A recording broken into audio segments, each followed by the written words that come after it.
Bonjour à tous, c'est Mathieu du blog Vivre ses émotions. On se retrouve aujourd'hui pour une nouvelle vidéo. Le thème est un peu particulier parce que je participe à un carnaval d'articles sur le thème de la méditation. On se retrouve tout de suite pour en parler.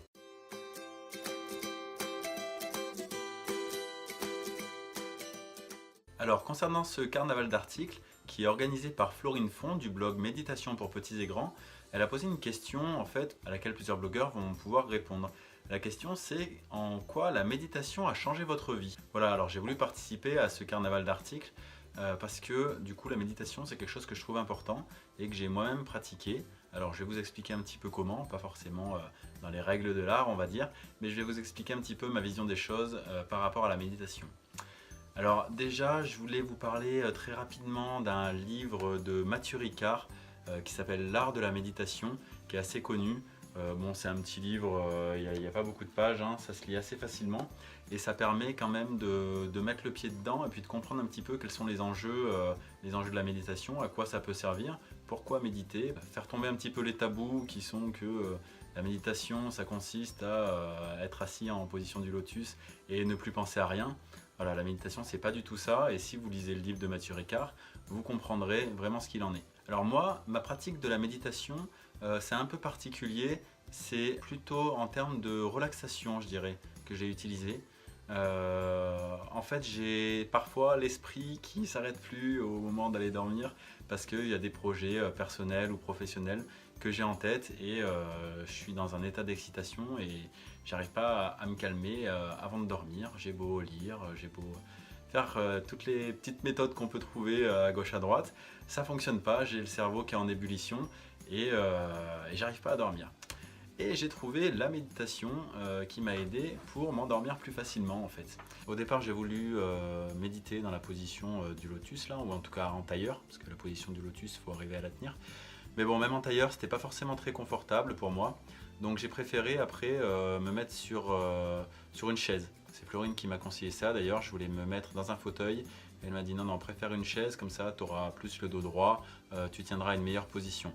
Et après en lisant le livre de Matthieu Ricard dont je vous parlais tout à l'heure, c'est vrai qu'il appuie bien sur le fait que la position pour faire de la méditation, c'est pas forcément d'être dans la position du lotus, l'idéal c'est ce qui est conseillé, mais bon on n'a pas besoin d'être aussi strict que ça. Mais en tout cas c'est d'être dans une position qui soit pas trop avachie pour pas qu'on s'endorme ou voilà, qu'on se laisse trop aller. Et pas non plus une position inconfortable parce que sinon on va pas arriver à se concentrer vraiment sur nos pensées, on va être plutôt obnubilé par le fait d'avoir mal au dos ou mal aux jambes ou quoi que ce soit. Donc il faut vraiment trouver le juste milieu entre les deux. Et c'est vrai que la chaise pour moi ça a été assez pratique. Du coup je suis les méditations guidées que Florine a mis sur son blog en fait au tout début sur son défi de 30 jours. Elle a mis 30 séances de méditation guidées qui sont très bien, donc je vous conseille d'aller les voir sur son blog. Donc je les ai écoutées une par soir en fait, et pour moi le soir c'était vraiment le moment le plus opportun pour calmer mon esprit et être attentif à ce qui se passe à l'intérieur on va dire.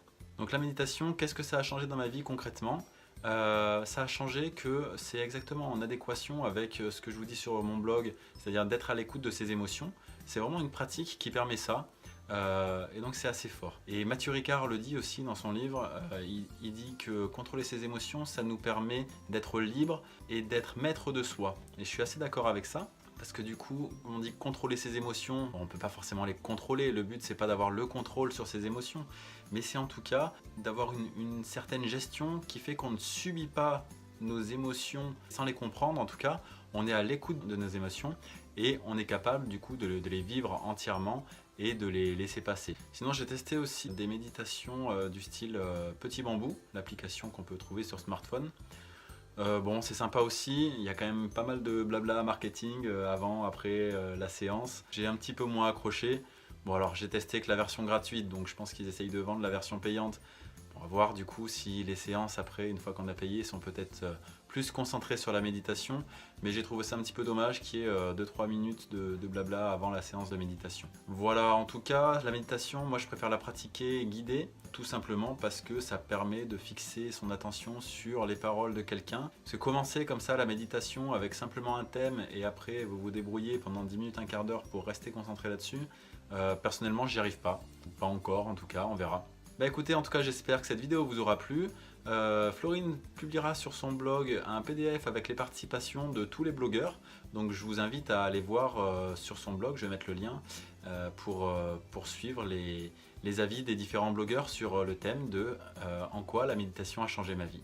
Voilà, je vous remercie de m'avoir écouté et puis je vous dis à bientôt. Avant de partir, n'hésitez pas à vous abonner à la chaîne, comme ça vous pourrez être au courant des prochaines vidéos. Merci, à très bientôt.